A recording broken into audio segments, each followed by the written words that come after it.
ভালো মানে কি পরপর 3টা সিরিজ জিতলাম আমরা এবং আমার কাছে মনে হচ্ছে যে প্লেয়ারদের আত্মবিশ্বাস ছিল অনেক এবং এটা একটা একটা ক্রমাগত যে উন্নতির যে দিকটা সেটা দেখতে পাচ্ছি এবং এই কনফিডেন্সটা হয়তো ইনশাল্লাহ এশিয়া কাপে কাজে লাগবে। ভাই মানে একজন বোর্ড প্রেসিডেন্ট না, একজন সাবেক ক্রিকেটার হিসেবে অধিনায়ক হিসেবে দর্শকের জিজ্ঞেস করছি, মানে যেহেতু বাংলাদেশ জুনিয়র ওদের অধীনে অনেক প্র্যাকটিস করেছে, তারপরে একটা ব্যাটিং প্রিপারেশনের জন্য একটা আগে ব্যাটিং করাটা আসলে পজিটিভ হতো কিনা বা একটু দেখে নেওয়া এশিয়া কাপের আগে।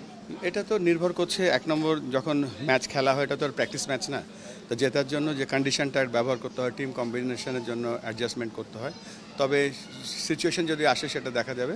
তবে যেহেতু এটা একটা ইন্টারন্যাশনাল ম্যাচ, এখানে কোনো এক্সপেরিমেন্ট করা ঠিক হবে না।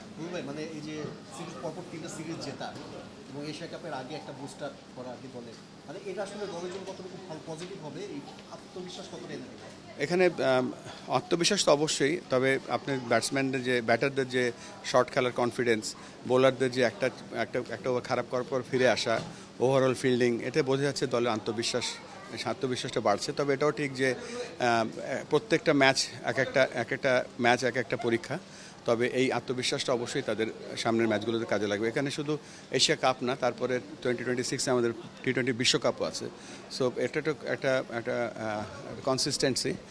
আশা করব যে এই প্লেয়ারদের যে আত্মবিশ্বাসটা আছে সেটা ধরে রাখা যাবে। বুলবুল ভাই, বোলারদের পারফরমেন্স কেমন দেখলেন? নাসুম সুযোগ পেলে সেই দুটো উইকেট, তানজিম সাকিব দুর্দান্ত ছিল। এই যে ইতিবাচক অ্যাপ্রোচ কেমন দেখছেন আসলে?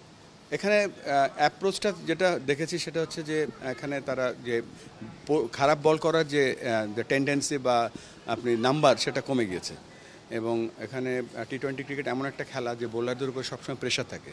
তো সেখানে বিশেষ করে আমি নাসিম, তানজিম সকলে এবং Mustafiz, they look really good. কোন জিনিসটা সবচেয়ে পজিটিভ মনে হয়েছে ভাই, মানে ওভারঅল আপনি এই সিরিজ যতটুকু যা দেখেছেন?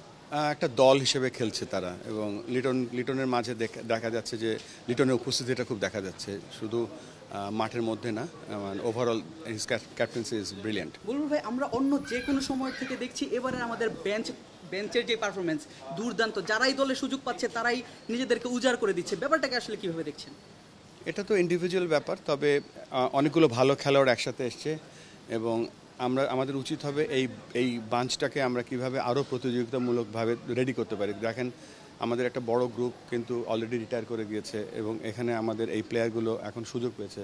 তবে এটা আমাদের দায়িত্ব, আমরা এই গ্রুপটাকে আমরা কিভাবে গড়ে তুলছি, কেননা এই ক্রিকেট এমন একটা খেলা যে ফর্মের অনেক আপ অ্যান্ড ডাউন হয়। তবে যখন সাইড বেঞ্চে যখন কম্পিটিশনটা বেড়ে যায় তখন অটোমেটিক্যালি টিমের পারফরমেন্স কনসিস্টেন্সি থাকে।